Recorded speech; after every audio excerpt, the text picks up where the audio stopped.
cool. We're going to look at Rocky Mountain High, but I just noticed Economicon, Economic Folio Games. This put out Blast City? Yeah.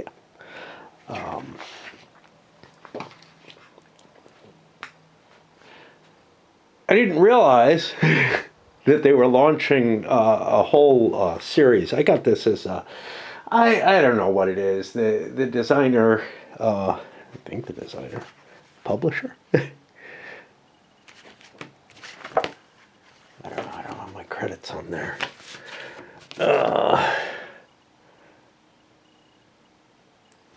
I'm gonna say designer. I assume he's designing them all. Sends me copies of what they produce as gifts occasionally, and there's no real expectation for me to cover them, but you know, it's very cool. He likes my vids, and I like his games. So, but what's interesting about this one is it puts me in a quandary. I've always had, I think I have things categorized by century. And I have a modern hypothetical section that this would kind of fit in, but I don't have a modern economic section.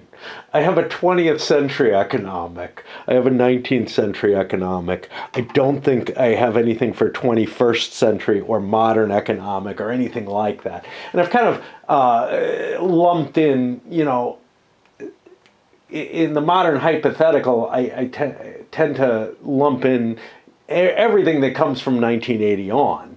So it's like, yeah, you know, Gulf Strike made sense. It was, you know, it was a what if in that era, but I'm still stuck in that era, and I'm like, whoa, this is very specific to the last decade or so, and kind of throws me into a troubled space where do I want to create something that I'm going to worry about as an economics for the new century that's very specific to it.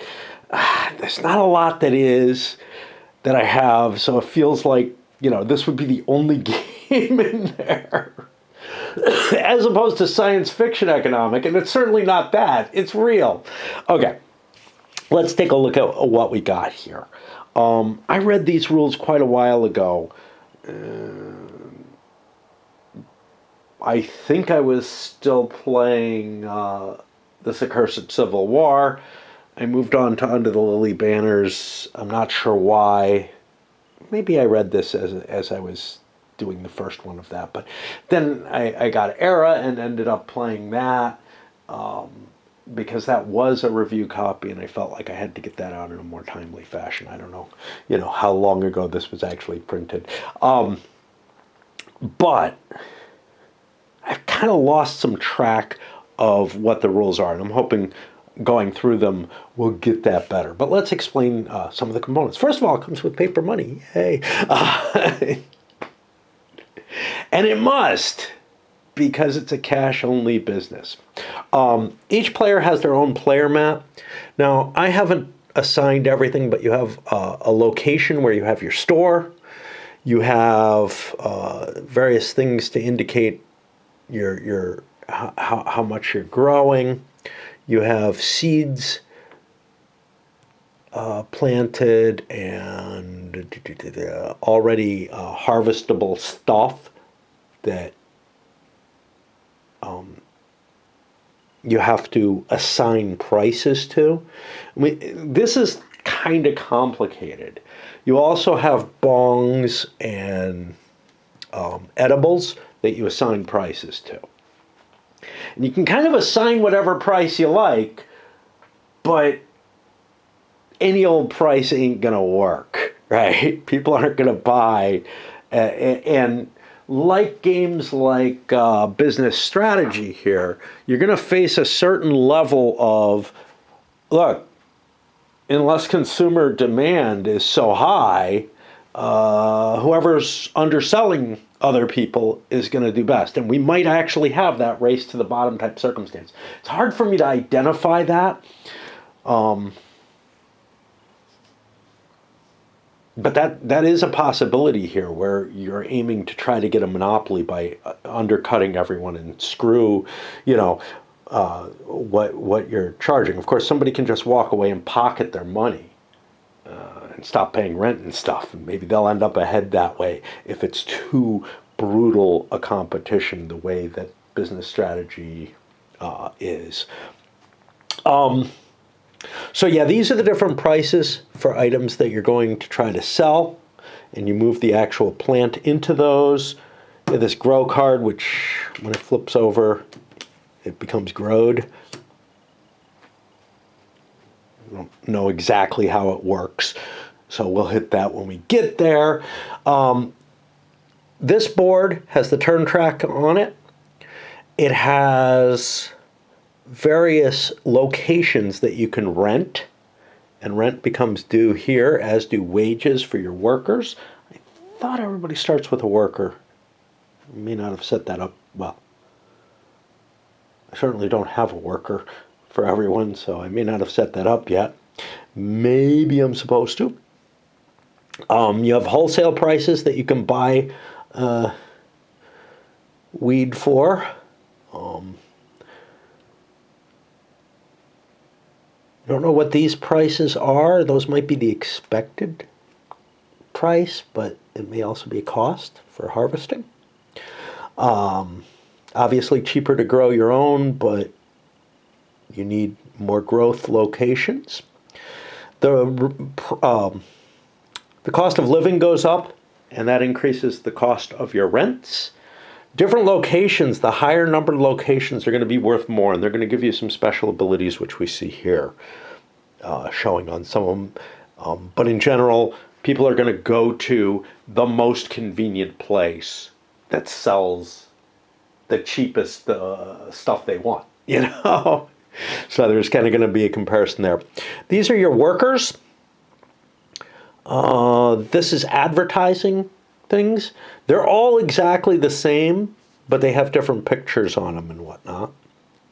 Similarly, the different strains that you can cultivate are all essentially the same.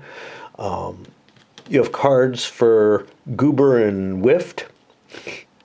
And then cards. Now, security is always going to be there because you probably want to hire a guard so that you don't get robbed. Lawyers and illegal are part of the advanced game. I'm going to try to play that in here. There's illegal fertilizer. I don't know what the hell's up with that. Like, is it like poison or something? I don't know. Somebody who knows more about the weed growing business, particularly in Colorado, might be able to tell me more about that. I know that restrictions, a lot of the rules are much, much less in Oregon than they are in most places. So, I don't know. And then these are lab tests that you can fake or something. That's what they're labeled as here, but they allow you to avoid fines for certain stuff. The card's up here. A rip-off card. I don't remember how that's generated, but it basically, word on the street is that you've got crap. You're not selling as good a deal as you seem to be. This is the Blaze Cup. If you win this, it gives you a lot of advantages. You also get some cash, and then a good review, which also gives you advantages towards attracting customers. So a lot of this game is going to be about attracting customers through location, good price, better product, etc. Right? And the customers themselves are in here along with some random crap. You can take out loans. These are just the counters that we see out there. Okay. Whew. I guess let's start looking at the sequence. Now, let me just check to make sure that I don't get a worker to begin with. I thought that I do.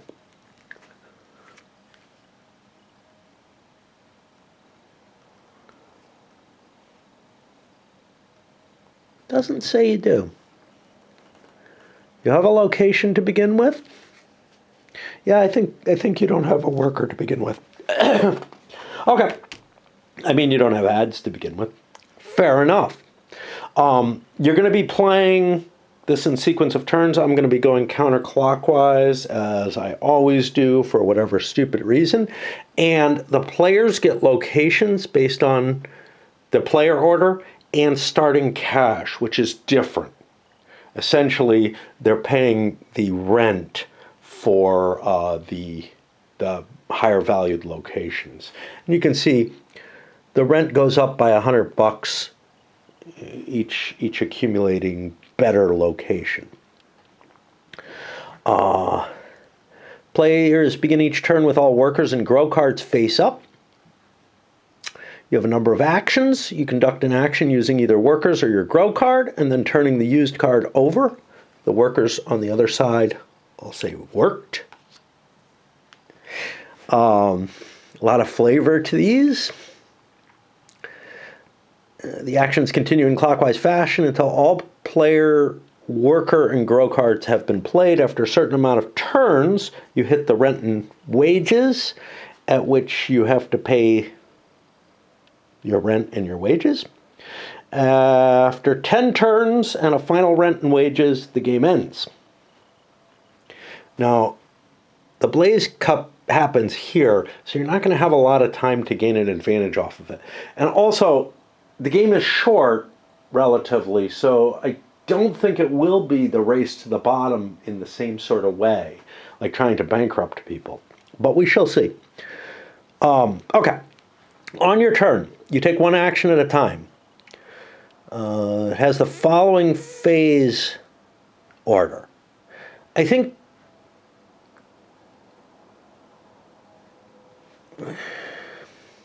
within a turn, players take one action at a time. An action has the following. You draw a customer counter or two on certain turns when there's tourism. That's going to come out of here. Then you conduct an action, which is either going to be a grow action, where each seed grows and possibly harvests, or a worker action, and your different worker actions are rent a new location and or move out, buy a grow warehouse, buy a wholesale stuff. You could also buy it from other players at an agreed upon price, hire fire workers, buy advertising, buy strains, over there. Influence the whiffed or goober drivers, hire a fire security, declare a ripoff, or you can pass. I think if you pass, you still flip your worker over. In advanced game, you're also allowed to retain a lawyer or conduct illegal actions. Now, items in the store can be adjusted. Okay, then the third thing in your turn is you can change the prices on items in your store to make them more attractive or whatever, or, you know, economically viable to what you're doing, because you don't want to lose money off each sale. Then the player returns the customer counter into the cup or bag and passes it to the next player. Cool enough. After all actions have been conducted among players, the turn is complete, the turn marker is advanced, and all worker and grow cards are refreshed for the next turn. Every so often you have to pay the rent on your locations, grow warehouses, and pay your workers' security and advertising costs and loan interest payment. Let me light a pipe. I know I'm going to have to compile this video no matter what. First thing you do in each action phase is you draw one of the customer counters. Sometimes you draw more than one. It's dealt with immediately. Most of the counters deal with customers buying from stores, but some deal with other effects. Customer counter types can be viewed in the customer icons section. We have that here. No, it's in the back of the rules. We'll take a look at those. but essentially some special effect or whatever can also take place. If a customer is buying a type of marijuana or other product, the type of product sold will often go to the player offering the cheapest price. But if there's still a tie, the current player has to roll a die on the highest roll table to determine the tiebreaker condition, which could be best location, your advertisements, or how good your strains are.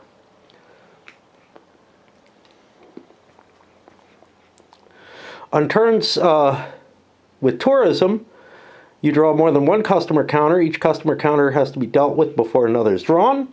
Each one drawn remains outside until you draw all of the required ones. Keep any in front of the current player until the end of the turn, sure.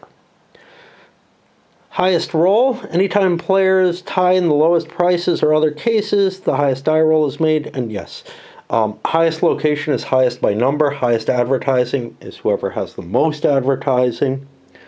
With highest location breaking tie, highest strain is whoever has the most different strains. But if there's a tie, whoever has the most advertising breaks that, and then highest location. So location can always come into play, but here's the thing. If you've got the lowest prices, people are going to go there in general.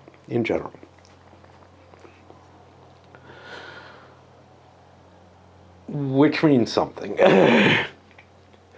Now, for setup, setting those prices, they say players can place these products in any price box at the same time. Players more familiar with the game can price the products in player order.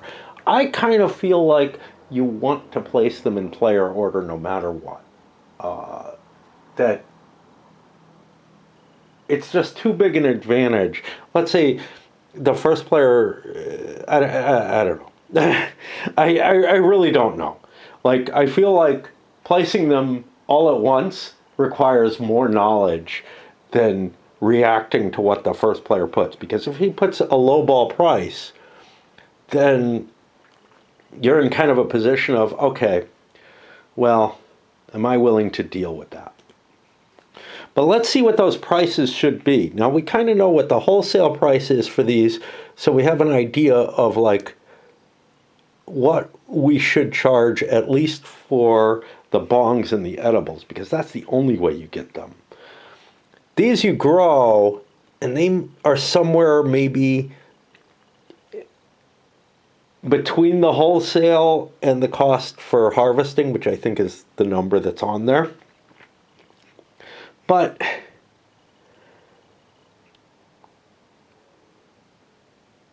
that's break-even price, right? You want to price higher than the break-even, presumably. We shall see. Maybe not. All right. A player can conduct one face-up grow or worker action card. After conducting an action, the worker or grow card is turned face down. It can't be used again during that turn. You get a series of player actions during a turn. You can only have one grow card. As your grow action, you turn it face down and you advance each seed on your plant track. These are not seeds. These are product. I don't know why they're set up there.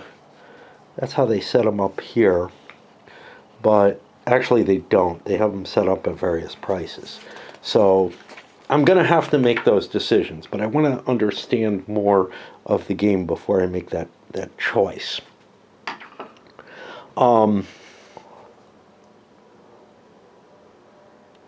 This is your seed, and it moves up and whatnot each time you grow. And then eventually gets to a harvest point, at which point it's that color product. A seed that has reached yellow or green can be harvested. A seed that's in red must be harvested, as there's no further spaces to grow. Yellow, green, and red represent the time it takes to grow the bud. A seed can only be harvested when it's reached yellow, green, or red. On the plant track, when a seed is harvested, you have to pay the light and clipping fee. Yep. And you earn 2 tokens in the color harvested and place them into one of your prize boxes. So each of these represents one seed that you grow. But you don't have much option. That's your initial stock. Now, note, if you undercut everybody, you're not going to have product for their turns. So they may get their higher prices, right? We're expecting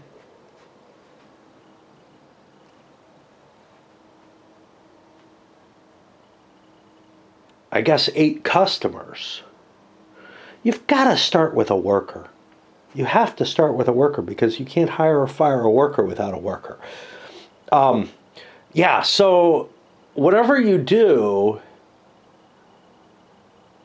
each action you take gets you a draw. And if each player has 1 worker and 1 grow card, that means 8 things are going to sell. Now, you don't know precisely what they're going to be, right? We have different symbols there. But anyway.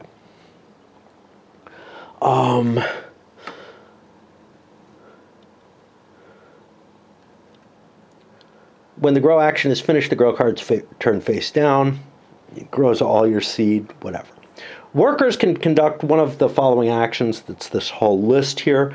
Rent a location or move out. You can rent an available location tile, numbers 1 through 10. You pay the cost at the bottom of the location tile and take a tile from the map and place it on your store so everybody can see the number. At the same time, you can move out of your previous location by placing the previous one back on the map. You do not have to move out. You can keep as many location tiles as you desire as long as you pay the rent for all of them. Additional locations can be placed to the side here. If you have more than 1 location, you can just move out of one of them. On turn 9, you are no longer allowed to move out of locations. That should be this one. Oh no. Wow. Yeah, so after, is it after turn 9? It says beginning on turn 9. Wow. That's interesting.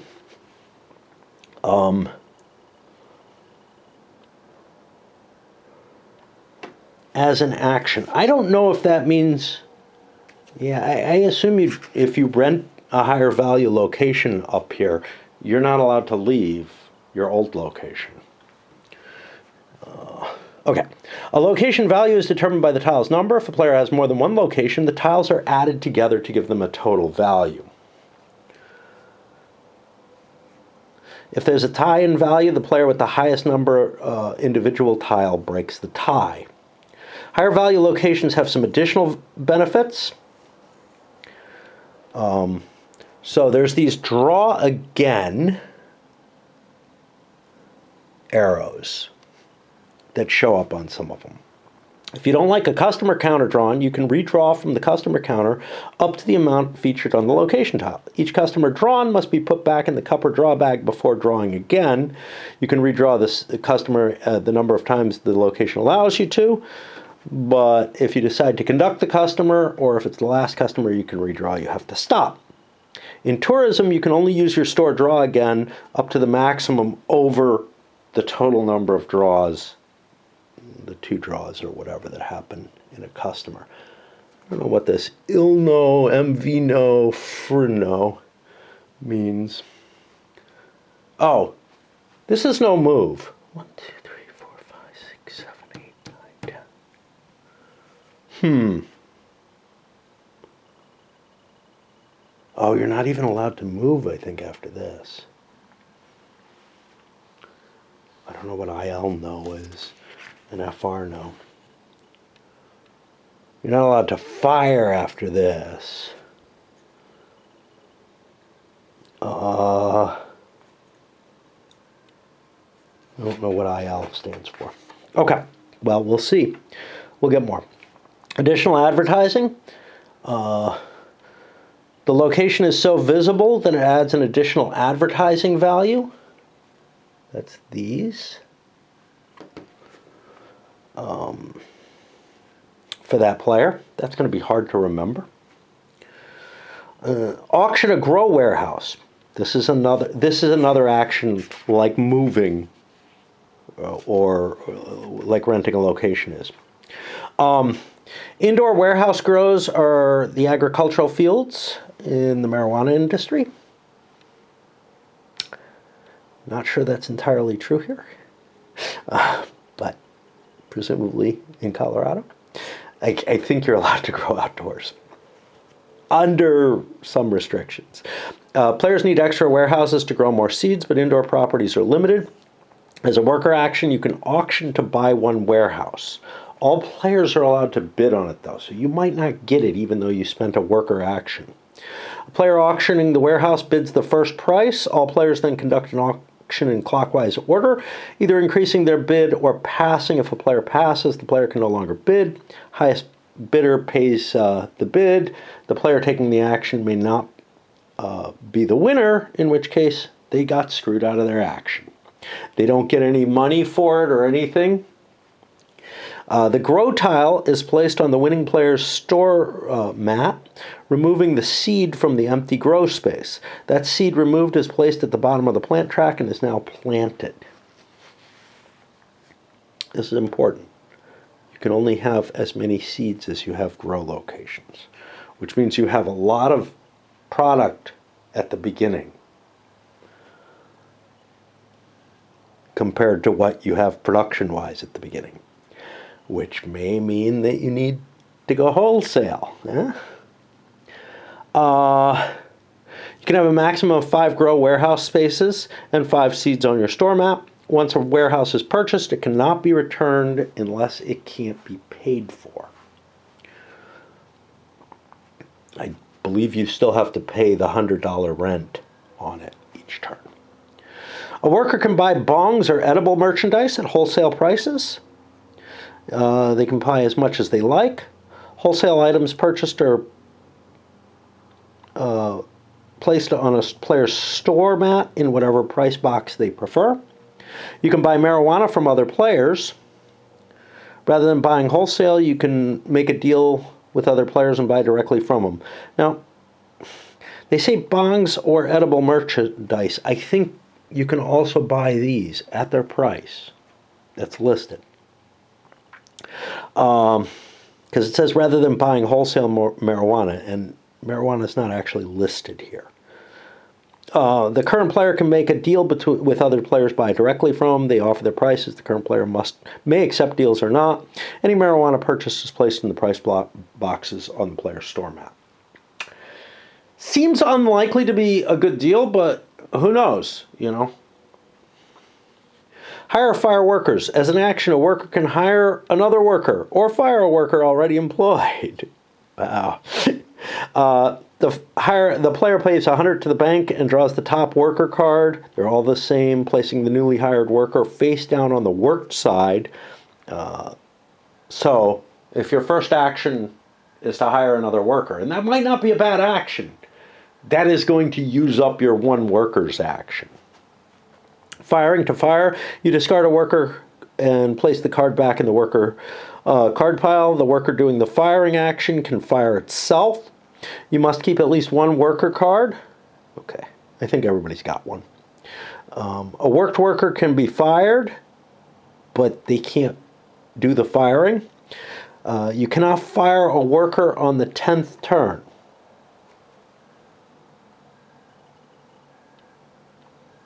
I think that's this. But I thought it was this. 1, 2, 3, 4.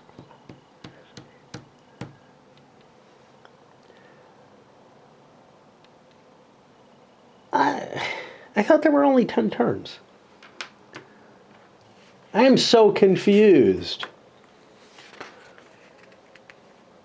After 10 turns and a final rent and wages. This isn't a turn.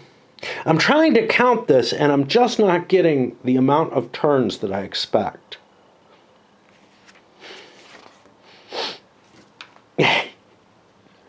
You know, I mean, is this not a turn? Do we start here? That'll help get me a little closer. Our rent and wages aren't turns. 1, 2, 3, 4, 5, 6, 7, 8, 9, 10. Okay. There we go. So 4, 5, 6, 7, 8, 9 can't move, can't fire on 10. Gotcha. So the first turn is where the turn marker is. These are not turns, is what it comes down to. Okay. By advertising. You can buy an advertising card for an action. You pay $100, you draw the top advert card, and put it near your store map. If there's no more advertising left, for $200, you can steal one from another player. And the money's paid to the bank, though. And they get screwed out of whatever they paid for it. Like location and strain, advertising also has a value. A customer might go to a store with the most advertising. Each advertising adds +1. A good location, a good review, or winning the Blaze Cup also can increase it. If more than one player ties for advertising, then it goes to highest location value, as is spelled out there. Buying strains, they're $100 each. If there's no more strain cards left, for $200, you can take a strain from another player, same as with advertising. These seem iffy. Like, if everybody's offering at the same value, sure. But strain variety value, like location and advertising, there's a strain variety value. The more strains you have, the more customers, etc. May attract customers and win good reviews, and possibly the Blaze Cup. That's the advantage of strains, is that you might be able to get either the reviews or the Blaze Cup off of. Goober and Whiffed. You can pay off a Goober or Whiff driver as an action. You buy one of the available cards. The price of the card is paid for, and the card is placed near your mat. They're $100 each. No, this one's $200. A Goober or Whiff driver may be used in any customer draw phase. After the card is used, it's placed back on the map and is again available. During any customer draw phase in which a marijuana-colored customer has been drawn, i.e. red, green, or yellow, a player may use the Goober driver to attract any yellow or green cheapest or local marijuana customers to come directly to their store to purchase the cheapest priced green or yellow marijuana rather than going to an opponent's store. The cheapest that you have. A player may use Whiff to attract any red marijuana, cheapest or local, to come to their store and purchase the cheapest red rather than go to an opponent's store. This is a big deal, but it's expensive for a one-use sale, right? But you're able to sell at highest price. So it's definitely a strategy that you could take. Like, if you have all your stuff of that color in the $600 range, it might be worth just hauling someone there. And it's sort of like a priority buy.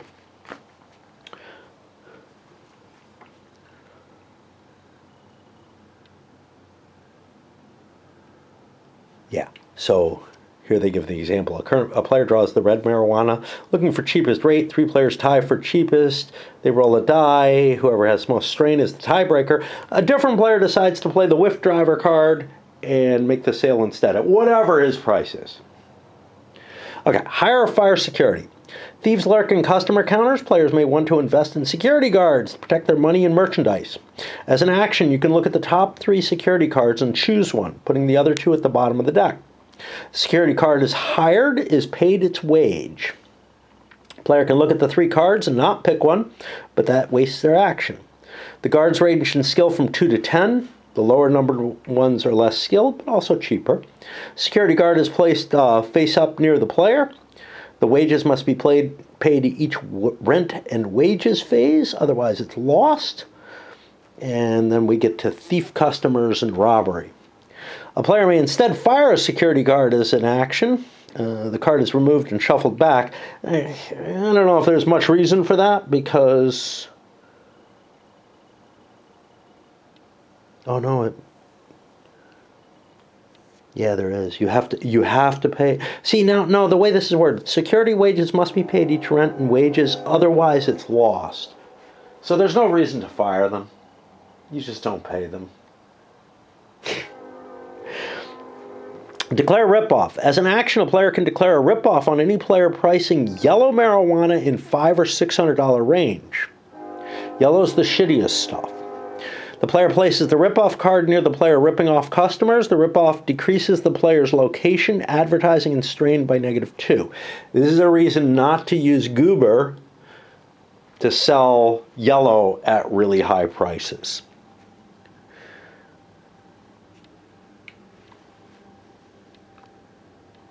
Location, advertising, and strain by -2. And if they're priced that high, who cares? The rip-off can only be removed if another player is caught ripping people off, and a player uses an action to move the card to the new chump. This is a big deal. I don't think you want to be overpricing your yellow. I mean, you're making twice as much off the wholesale value, so it's a pretty good deal. You can also pass as an action. You just flip a worker over. Every time an item's price in a store, every item's price in the store can be adjusted however the player desires after they've done their other things. There's no limit to the amount of items that can be placed in any one price box. You can put everything in the $300 box if you want. As an action on your turn, you can declare rip-off on a player putting their yellow in the $500 or $600 range. But it does take an action to get that word out, and wastes one of your other possible actions. So maybe it's worth the risk. I don't know. Put the customers back in the cup. Pass it. If you've played all your actions, your cards are face down. The cup's passed to the next person with face-up action cards. If nobody else has face-up action cards, once you're out of face-up action cards, you go to the end of the turn. Let's just put it that way. One person might have a series of actions if no one else has any left. When all player action cards are spent, the turn comes to the end. The turn marker is advanced. Players turn worker and grow cards face up. The customer cup is passed to the next player.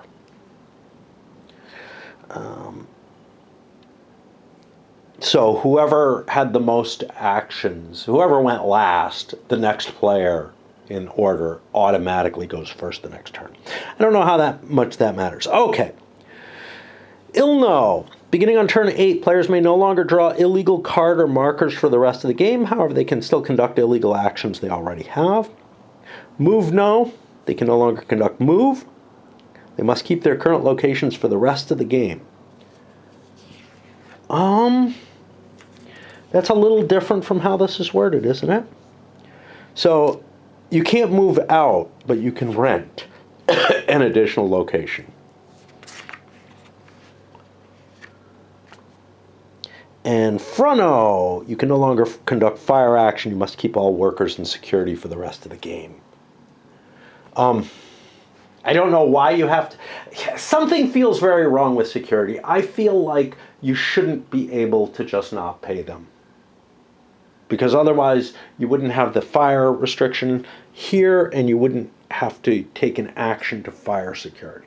All right, we are going to take a break, and I'll be back for the rest of the rules. We reached a major milestone in the year. Turn the heat on down here. I have to go switch the circuit breaker on it, because in my wife's bedroom, her heater doesn't stop running to some extent. Anyway. All right. So, at the end of some turns on these red spots, you have to pay various costs. You have to pay the rent, including your grow warehouses. If rent has gone up from the cost of living, then that additional cost is added to the total. The way that's worded is interesting. A player may pay for 2 locations, 400 for 4 and 100 for 1. Additionally, the price of living is driven to 200. Yeah, so the cost of living is just added to your total costs. It's not added to each rent or anything like that. Which, I don't know. If you're a bigger organization, conceivably you should be paying a bigger share, but whatever. Lawyers don't need to be paid. That's because you pay their retainer and then you pay them for services as they perform them. You'll see. Advertising needs to be paid at $100. Loans need to pay $100 interest. Loans are $500 each. If you can't pay for everything, you can take as many loans as you like, or you have to return location, grows, workers, security, and or ads that you can't afford. Again, security sounds like you can just cut them. I don't think you should be able to fire them without taking a worker action. So I'm going to change the rules on that. Otherwise, yes, if you run out of money, if you don't have enough cash on hand, you can let them go. Or you can take out a loan. At the end of 10 turns, you do a last rent and wages. The money will be added up. Any standing loan is going to be minus $600. You cannot sell extra marijuana, bong, and edible tokens, what you have in stock. So you got to kind of keep that in mind. Whoever has the most money wins. Yep, loans cost you $600, so there you go. During the game, you can take a loan at any time, even during or after a bid. A loan of $500 is immediately added to a player's money. Now, you can't fire people after this, on this turn or later. And I think what that means is that you've got to pay all the payouts, even if you don't have enough cash. But it just ends up being negative to your total, rather than having to take out additional loans or whatever. The game comes with a limited number of loans. You can create more. Okay, tourist turns.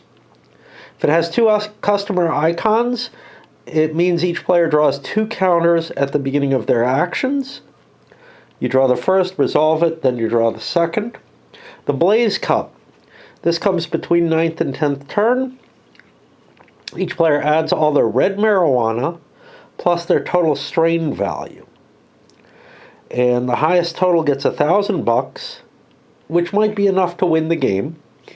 And also the Blaze Cup card. If there's a tie, conduct a highest roll, which is off this. So there's kind of a randomizer in there, but it's not just like completely random. It's based on, hey, you know, your location might be the important thing that gets you winning the cup.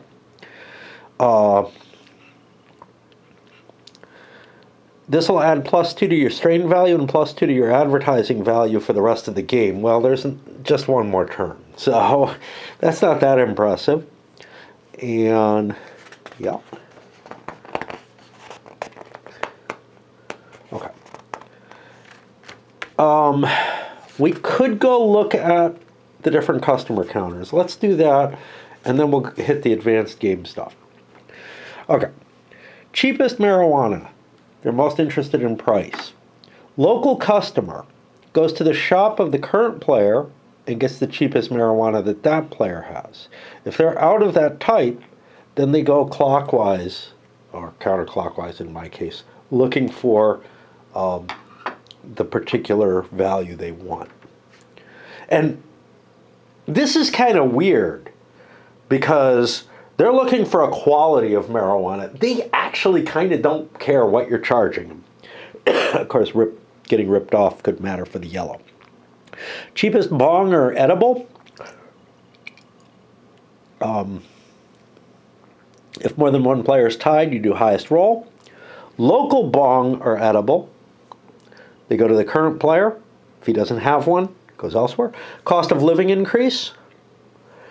Tourist. 3 extra counters, dealing with one at a time before drawing another. This is in addition to, you know, potentially it could actually hit twice if there's more than one of these. Event, roll a d6, see the event table.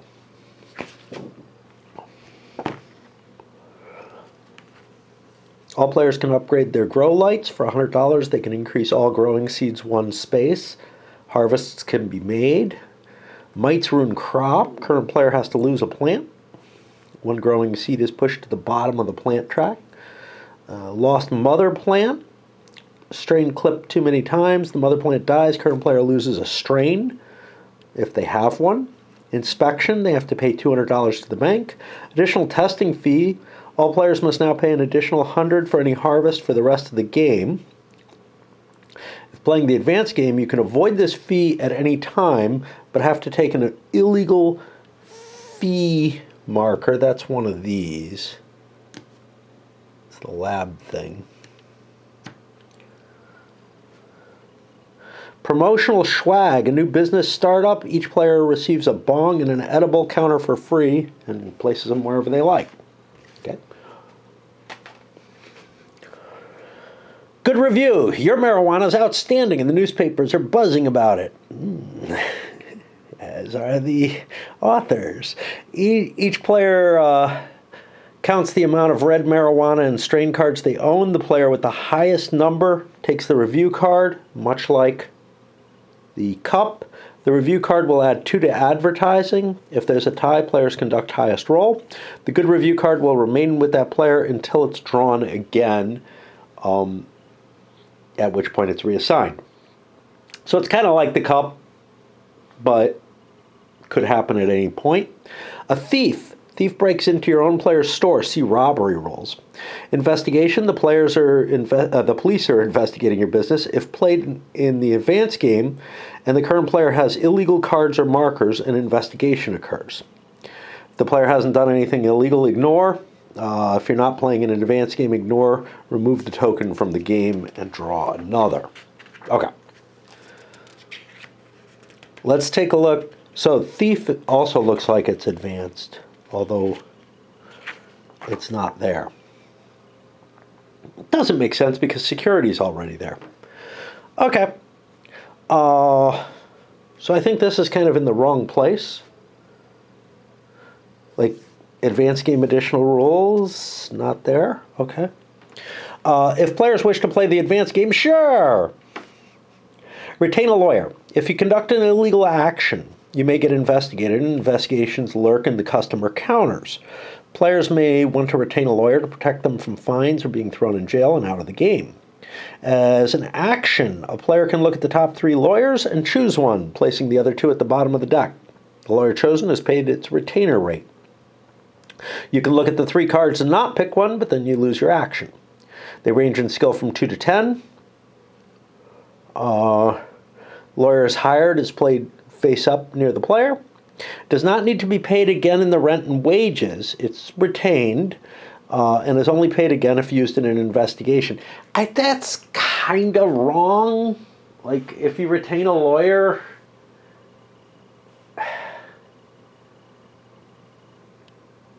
I think there's a continual fee, but like, there's the idea of some of that money's on reserve, but I think there is still a fee for, like, having him available. But maybe that's more than the length of the time of the game or whatever.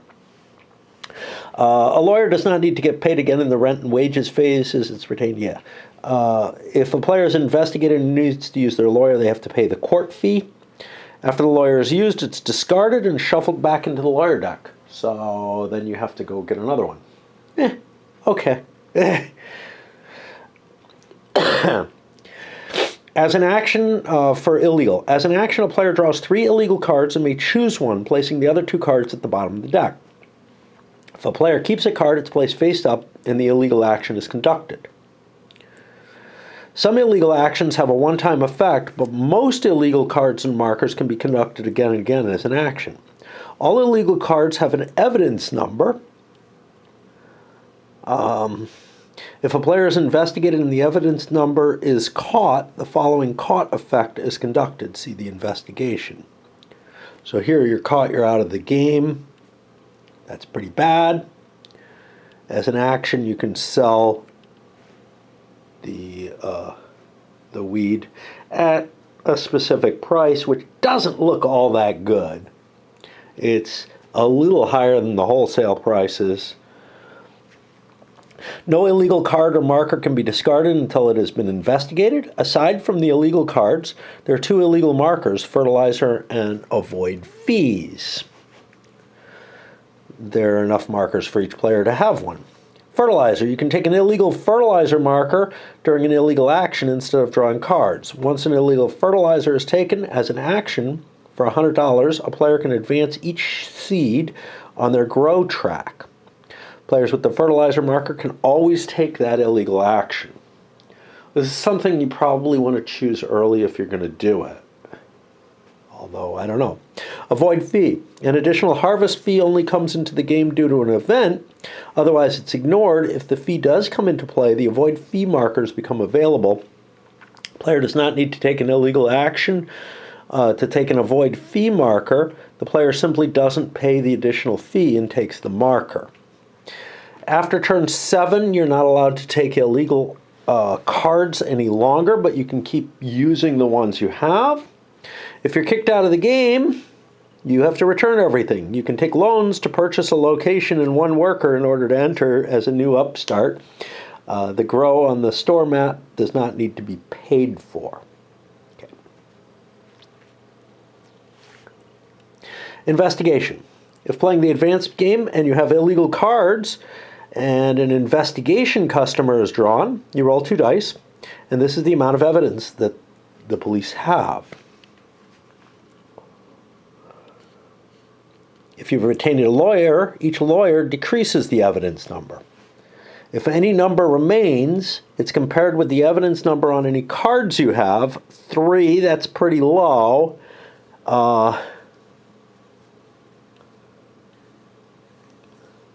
If the police have an equal or higher number than a card's evidence number, the crime is caught and the caught effect of the card must be conducted. Each illegal card or marker caught decreases the remaining evidence number and is placed back in the illegal decks on the map. What does that mean?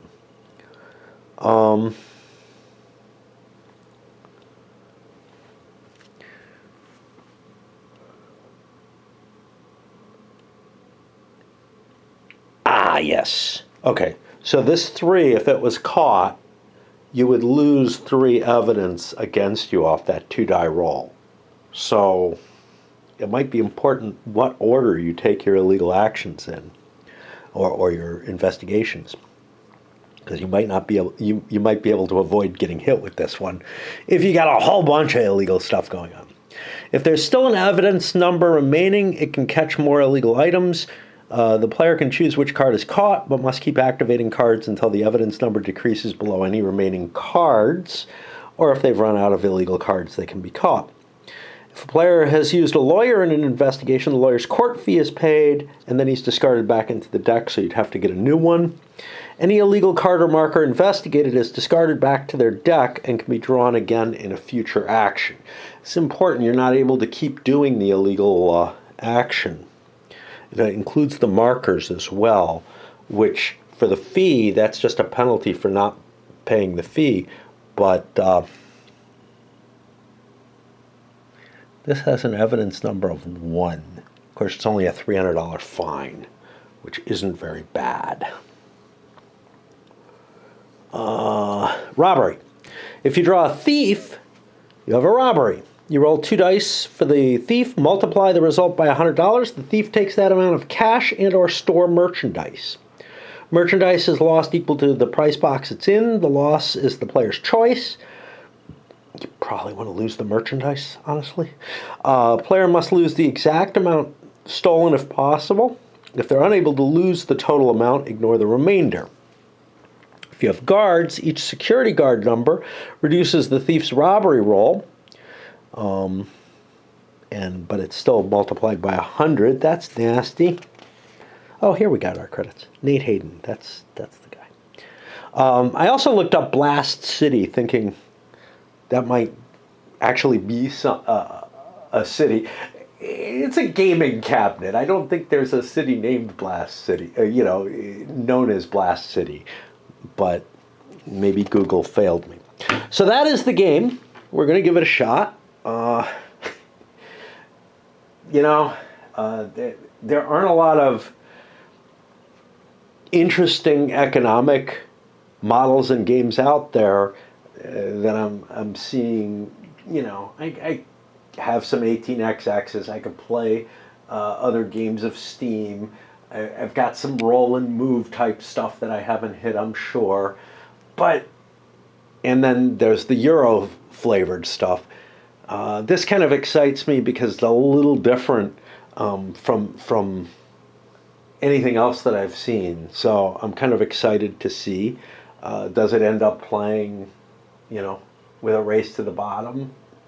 It doesn't look terribly abstract, which is appealing to me. You got your right to set your own prices and everything with mechanisms to play with that. I've got a certain amount of excitement to this. All right. But I don't think I'm going to start tonight because it's awfully late. And I went kind of weird shopping. So I went all the way to my normal shopping place because there's stuff I needed there. But I only took like a little backpack. And I grabbed milk, spinach, some ham, I don't know if I got anything else. Chocolate syrup. Because these are things that I was really low on. The milk was the only thing that was at all heavy. But, it's more than an hour walk each way, and the hill is unforgiving, and I'm getting old. So I had to take I ended up taking kind of a semi-nap. But now, of course, up late at stupid hours of night.